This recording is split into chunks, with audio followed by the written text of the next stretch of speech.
Captain Voxlith stared at the diagnostic panel of the Celestial Wanderer with mounting despair. The interstellar drive had suffered catastrophic microfractures during their passage through the Orion Spur, and their options were dwindling rapidly. Navigation Officer Prima, what's the nearest system with sufficient technological capability? Voxlith asked, mandibles clicking anxiously. Prima's 4 eyes blinked in sequence as she consulted her charts. It's concerning, Captain. The only viable option is Sol 3. Known local designation, Earth. A collective hiss escaped the bridge crew. Earth was classified as a quarantine world, a developing civilization that had achieved spaceflight but hadn't yet mastered faster-than-light travel. The Galactic Concord had strict non-interference protocols for such worlds. We don't have a choice, Engineering Chief Malbrix interjected, his translucent skin flushed with stress pigments. The drive will collapse completely within 16 cycles. Without repairs, we'll be stranded for decades. Captain Voxlith's antennae drooped. Protocol dictates we avoid detection at all costs. We'll land in an uninhabited region, perform repairs quickly, and depart. The Celestial Wanderer limped toward Earth, using its remaining power to mask its approach from primitive human detection systems. They selected a landing site in a remote mountain range on the continent humans called North America, far enough from settlements to avoid immediate detection, but still accessible to their repair drones. As they descended through Earth's atmosphere, the ship's scanners detected an anomaly. Captain, there's a small structure 3 kilometers from our landing site, reported Security Officer Drelf. Appears to be a single human dwelling, off-grid according to their terminology. Unavoidable now, Voxlith replied. We maintain stealth protocols. No contact. The ship settled into a small valley, surrounded by towering evergreen trees. Night fell as they began emergency repairs, deploying specialized drones to harvest local minerals needed for the drive restoration. On the second night, their security perimeter was breached. Captain, a human approaches. Drelfa's voice pitched high with alarm. On the view screen, a single figure trudged through the snow toward their ship. The human carried nothing resembling a weapon, only a small pack and what appeared to be a thermal imaging device. Impossible, whispered Voxlith. Our cloaking should have. They've spotted us, Prima confirmed. The human is walking directly toward our position. Protocol was clear. Immediate departure regardless of repair status, memory alteration if necessary, or, in extreme circumstances, elimination of the witness. But with their drives incomplete, departure wasn't an option. Prepare the memory modification equipment, Voxlith ordered reluctantly. The humans stopped 30 meters from the ship, set down their pack, and did something entirely unexpected. They sat cross-legged in the snow, placed their hands on their knees, and waited. Then, using a crude amplification device, the human spoke a single sentence in perfect galactic standard. I believe you might need help with those drive repairs. The bridge of the Celestial Wanderer fell silent. Captain Voxlith's exoskeleton creaked as he leaned forward, mandibles slack with disbelief. Did that human just speak standard? Engineer Malbrix whispered, his photoreceptors dilating in shock. Impossible, Security Officer Drelf hissed. Their species has never made official contact. They couldn't possibly. The human spoke again, voice clear despite the howling mountain wind. My name is Theric Adiemi. I'm an aerospace engineer. I've been monitoring unusual electromagnetic fluctuations in this valley for 3 days. Your cloaking technology is impressive, but it creates distinctive atmospheric distortions. The human, Theric, gestured toward their primitive thermal device. Plus, you're melting a perfect circle in the snow. Captain Voxlith made a decision that violated every protocol in the Galactic Concord's handbook. Bring the human aboard. Full containment procedures. Within minutes, Theric Adiemi stood in the ship's decontamination chamber, remarkably calm despite being surrounded by beings from another world. When the sterilization process completed, Captain Voxlith approached. How do you speak our language? He demanded. Theric smiled. I don't actually. This device, he tapped a small metallic disc attached behind his ear, is translating. I developed it after finding fragments of a crashed probe in the Atacama Desert 15 years ago. Been waiting for a chance to test it. Engineer Malbrix moved forward, fascination overriding caution. You reverse-engineered translation technology from debris. Among other things, Theric replied. I recognized your energy signature from the probe's power cells. When I detected similar patterns here, I knew I had to investigate. He pulled a small tablet from his jacket. I've spent years studying the fractured data I recovered. Your microfracture pattern is consistent with localized spatial compression stress. I might be able to help. Protocol demanded they erase this human's memory immediately. Instead, Captain Voxlith found himself inviting Theric to examine their damaged drive system. What followed astonished the entire crew. The human moved through their engine room with reverence and surprising comprehension, asking insightful questions about systems far beyond Earth's technological level.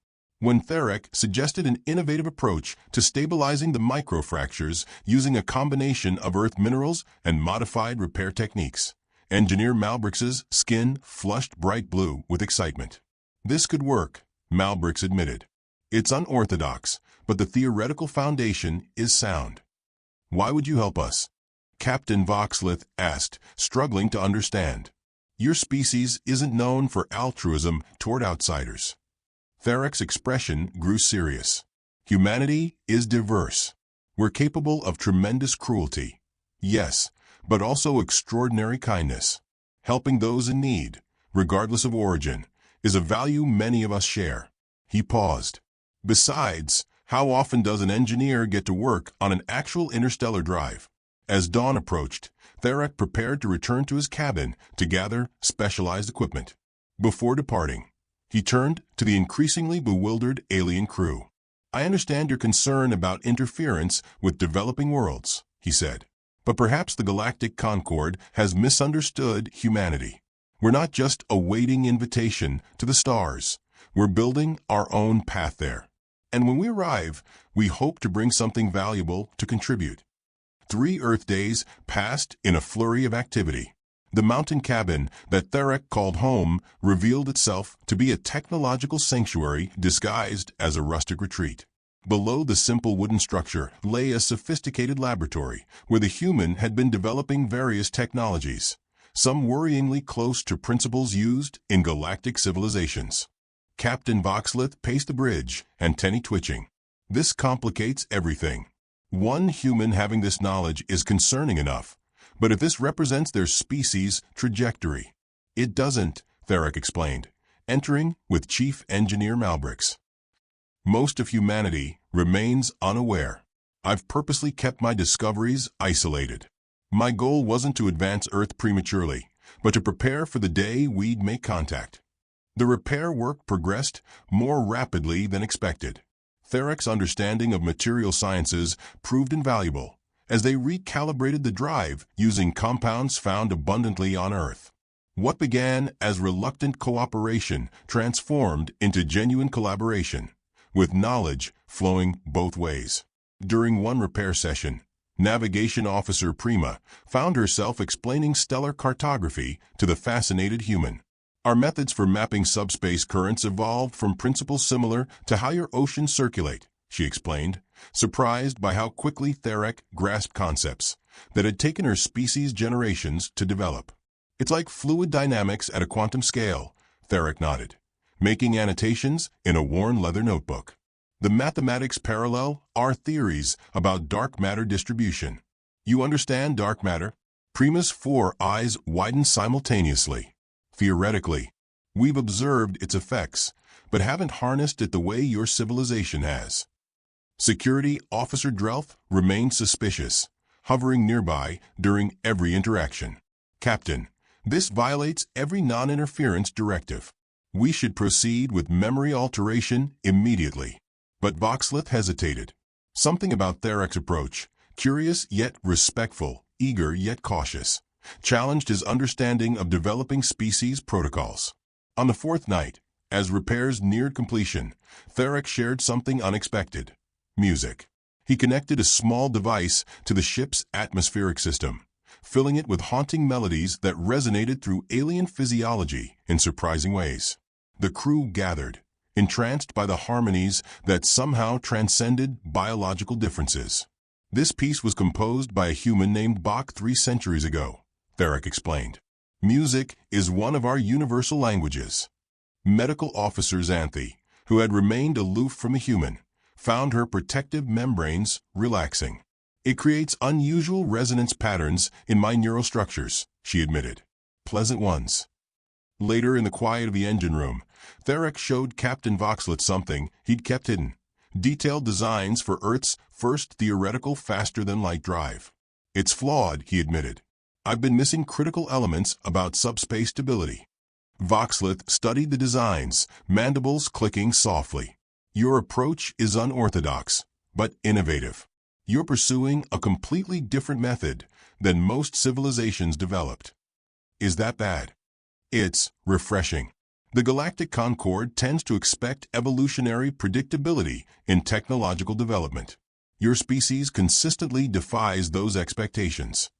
As the final repairs were completed, both sides recognized a profound truth.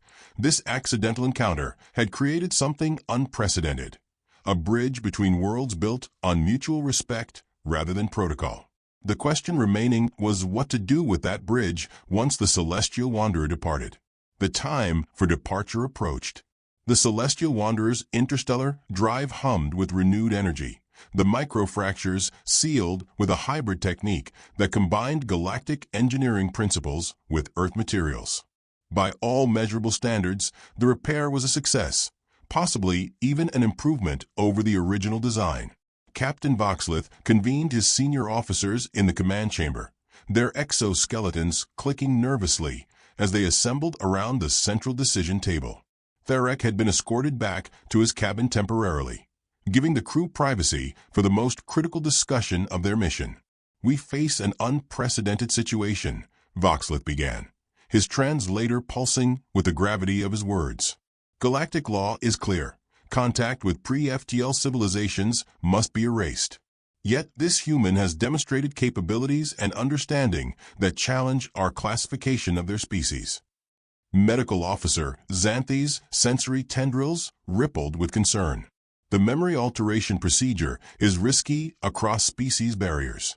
Given the complexity of Therick's neural patterns and his existing knowledge, a complete erasure could cause significant cognitive damage. That's a risk Galactic Protocol accepts, Security Officer Drelf countered, his armored plates bristling. One individual's well-being cannot outweigh the potential disruption to their natural development. Engineer Malbrix, whose translucent skin had developed an unusual pattern of respect indicating pigmentation over the past days, spoke quietly. There's another consideration. Therick's understanding of our technology isn't merely impressive, it's innovative. His approach to the drive repairs introduced efficiency improvements our own engineers hadn't considered. Are you suggesting his contributions have value to the Concord? Navigation Officer Prima asked, all four eyes blinking in astonishment. I'm suggesting that perhaps humanity's development path doesn't match our predictive models, Malbert replied. They're not following the expected trajectory. They're creating their own. Captain Voxleth activated the central holographic display, showing Earth's rapidly evolving technological signature. Historical analysis confirms this. In merely 2 centuries, they've progressed from primitive combustion to rudimentary AI and quantum computing. Their adaptive capacity exceeds 96% of known spacefaring species. The command chamber fell silent as the implications settled among them. Finally, Voxleth continued. There's a rarely invoked section of Contact Directive 7.33, the Innovation Exception Clause. It permits limited knowledge retention when a species demonstrates unique problem-solving approaches that could benefit galactic development. Security Officer Dreltha's exoskeleton stiffened. That clause has been invoked only 3 times in our recorded history. For now, Voxleth decided, rising to his full height, I am entering it into the official record. Therick Adiemi will retain knowledge of our existence and limited technical information, with the understanding that dissemination must be controlled and gradual. The declaration hung in the air, momentous and irreversible. Then Engineer Malbrix asked the question they all faced. What exactly do we tell him? When Therek returned to the command chamber, he found the alien crew arranged formally. Captain Voxlith stepped forward. "We've reached a decision regarding our encounter," the captain began. "It is unprecedented." Therek nodded, his expression revealing he had anticipated this moment. "You need to make me forget." "No," Voxlith replied. "We're invoking a special protocol. You will remember us, Therek Adiemi. And more than that, we wish to establish an ongoing connection." The human's eyes widened as Voxlith explained the Innovation Exception Clause and its implications. Therek would become Earth's first unofficial ambassador to the stars, preparing humanity for eventual formal contact, while sharing select innovations that might accelerate their responsible development. In return, Voxlith concluded, "We ask that you share humanity's unique perspective on technological and social problems with our researchers. Your species approaches challenges differently. That diversity of thought has value to the Concord." "You're offering an exchange," Therek said slowly, "not just of technology, but of ideas." "Yes," confirmed Voxlith, "because perhaps the greatest discovery of our unplanned landing was this. Humanity's gift to the galaxy may not be your technology, but your distinctive way of reimagining possibilities." 10 Earth years passed since the celestial wanderer departed the small mountain valley. In that decade, Therek Adiemi transformed from reclusive engineer to the founder of the Helios Foundation, a research organization that made breakthrough after breakthrough in sustainable energy, material science, and medical technology. While the world celebrated what appeared to be human ingenuity, only Therek knew these advances were carefully calibrated introductions of concepts gleaned from his galactic education. Each innovation was designed not to catapult humanity forward too rapidly, but to guide Earth toward a more sustainable, peaceful trajectory. Solar panels that tripled efficiency. Biodegradable plastics that truly decomposed. Medical diagnostic tools that required no invasive procedures. The advancements seemed revolutionary, but logical. Evolutions rather than alien interventions. Once yearly, in the same mountain valley where it all began, an unmarked shuttle would descend silently through Earth's atmosphere. Captain Voxlith, now promoted to Regional Diplomatic Coordinator, would emerge to exchange knowledge with humanity's secret ambassador. "Your civilization continues to surprise us," Voxlith noted during their 10th annual meeting. His exoskeleton had darkened with age, wisdom patterns etched into its surface. "Your distributed approach to scientific advancement, what you call open source, is being studied by 17 Concord worlds." Therek, now silver-haired but still vibrant, smiled. "And your regenerative medicine techniques have helped us develop treatments for diseases we thought incurable, though publicly we're claiming it came from rainforest plant compounds." "The exchange benefits both our peoples," Voxlith acknowledged. "But the Concord Council requests acceleration. Evidence suggests your planet faces multiple existential crises within the next 50 years. Climate destabilization, resource depletion, and artificial intelligence alignment," Therek nodded. "We're working on all fronts, but cultural and political factors complicate implementation." "Which brings me to our proposal," Voxlith said, activating a holographic projection. "The Concord believes humanity is ready for the next step, limited, official contact with selected global representatives." Therek stared at the proposal, momentarily speechless. "You're saying Earth would remain classified as developing, but with provisional observer status in regional Concord affairs. The first non-FTL civilization to receive such designation." "What convinced them?" Therek asked. "Your response to the knowledge we shared," Voxlith explained. "Most civilizations, given advanced technology, immediately weaponize it or create hierarchies of access. Humanity, through your guidance, has consistently directed innovations toward collective benefit." "Not perfectly," Therek admitted. "We've had to navigate significant corporate and military interest. Yet you've succeeded. and your approach to interspecies ethical frameworks impressed even the philosophical quorum of Deneb. 2 months later, in a secretly prepared facility beneath the Helios Foundation's Public Research Center, 7 carefully selected world leaders gathered. Scientists, philosophers, artists, and diplomats, not politicians or military commanders, chosen for their wisdom and vision. When the sleek diplomatic vessel descended through the ceiling aperture, humanity collectively held its breath. Captain Voxlith emerged, followed by representatives from 12 Concord civilizations, each biologically unique, evolutionarily distinct, yet unified in purpose. People of Earth, Voxlith began, mandibles forming what he had learned was the human expression of a smile.